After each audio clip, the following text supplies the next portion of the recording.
Welcome back to the channel, everybody. I want to talk to you about something that is important. It's winter now, got snow on the ground outside, and it's time to start preparing for all that. But, just in general throughout the year, I always bring some gloves with me when I'm out and about. And I want to talk to you about some of the gloves I use and carry. And so let's get started. First of all, I have some leather gloves here that I use throughout the year. When bushcrafting. That's because of just, when you're working with your hands, you don't want to get injured, this kind of stuff. But also, when you're cooking and you don't want to burn your hands. So I have a pair of gloves I've been testing. You can see they have some blacking on them. They're very lightweight. They sort of remind me of the flight gloves. The Nomex flight gloves, the leather on that when we were in the Army. And these are from Norona. Pretty expensive, about 80 francs. But very comfortable gloves. You can actually manipulate a weapon with them if you wanted to. They're very comfortable, actually. And now these right here, of course, they are snug fitting, which is what I wanted. When I got these right here, something that fits me really well. I don't think I could wear a liner inside of them for the wintertime, but they're really good all year round gloves. It's just that, like I said, they'll protect you. Now, once the leather is wet, of course, it's going to form even better. But then again, it's also going to be cold very quickly if the weather's very quickly. So, be careful of that. But I also have some Carhartt gloves. Now these are here quite faded from the sun, this kind of stuff, from working with them. These are fantastic. A little bit thicker glove. I like them a lot. They sort of remind me of the old, the ranch gloves. And I think that's what Carhartt had in mind when they were doing that, But very good gloves. Very, and you can actually wear these with a light liner, like the Army. I don't know if it's polypropylene liner. You can use that with it.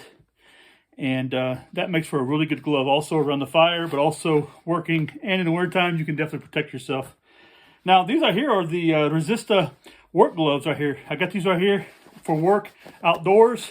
I haven't used them that much, but I've used some, and they're quite resistant, quite good gloves. These cost almost nothing. I mean, I'm probably under $10, these gloves right here, too. Very inexpensive. I got these right here at a shop that sells work clothing, and these meet a certain standard within the EU. Quite good gloves, Now, after also with leather, you have some insulated gloves. I have several pairs of these insulated gloves. This is just one pair. The other pair is in my car. But these right here are just a pair of deer gloves I got. They're from Watson. They're insulated. Now, like I said, when they're not super warm, but they're warm enough. And if they get wet, of course, they're going to be a lot less warm, But I've used these out here a lot throughout the winters. You can see they've had a lot of use. They probably need some TLC. But these are really good gloves. They have a liner inside of them. You can see the liner. And, these have been pretty good gloves for an all-leather glove also.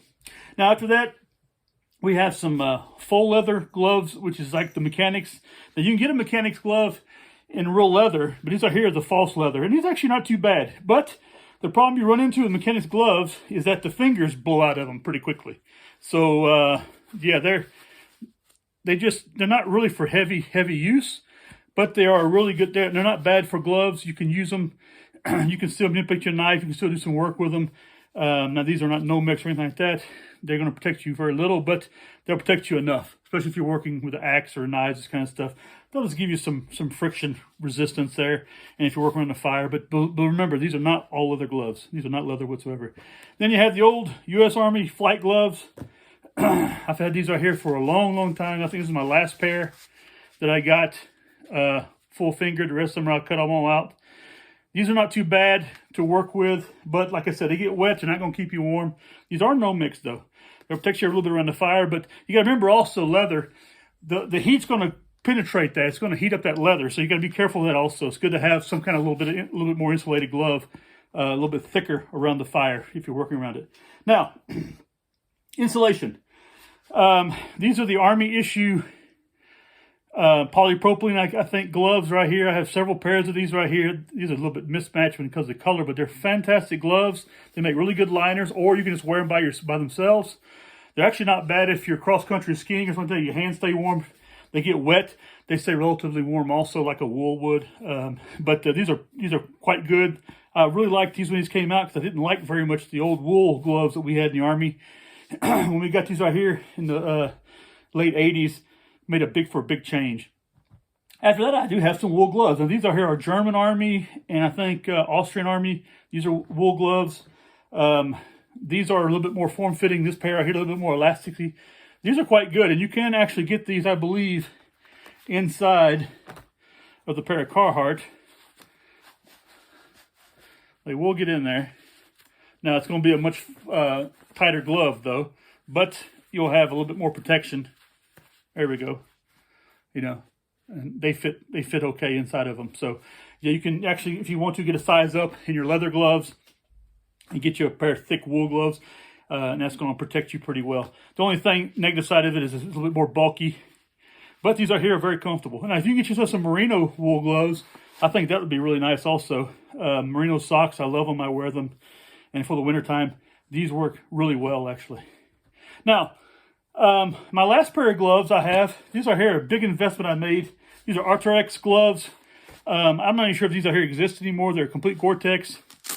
I have worn them, but these are warm. These are almost too warm, and I don't wear them around the fire. But I have worn them cross-country skiing. I've worn them skiing. I've worn them, you know, out when it's really cold out, you know. And these are really nice gloves. I mean, these are here very expensive, about $250, I think, if not more. I got a good deal on them from a company that imports them here. But I'm glad I have them. They're a good pair of gloves to have. I just don't wear them as much as I probably, as an investment, you know, was needed. You know, I tend to wear more leather gloves and then some insulation, this kind of stuff. But anyway, so, you know, get you a pair that fits you well, maybe a size bigger. And like I said, it's good to have a pair of gloves, especially if you're out and about in the wintertime and in the summertime.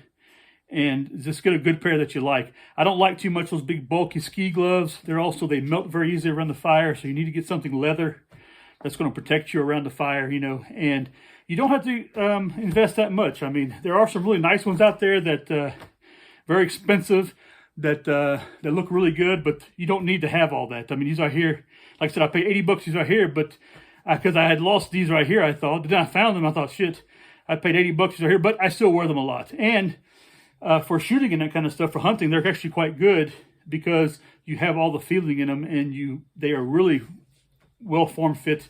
These gloves right here, they were a little bit rough out right here, but anyway, great gloves. I like them. But anyway, so just a little bit of information. Protect your hands.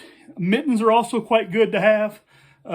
Just like I said, get them in wool because wool protects you around the fire.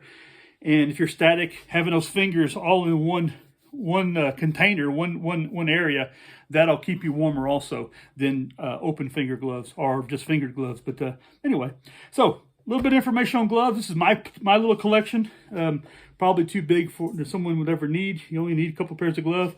Maybe a primary pair and a backup, you know, is enough.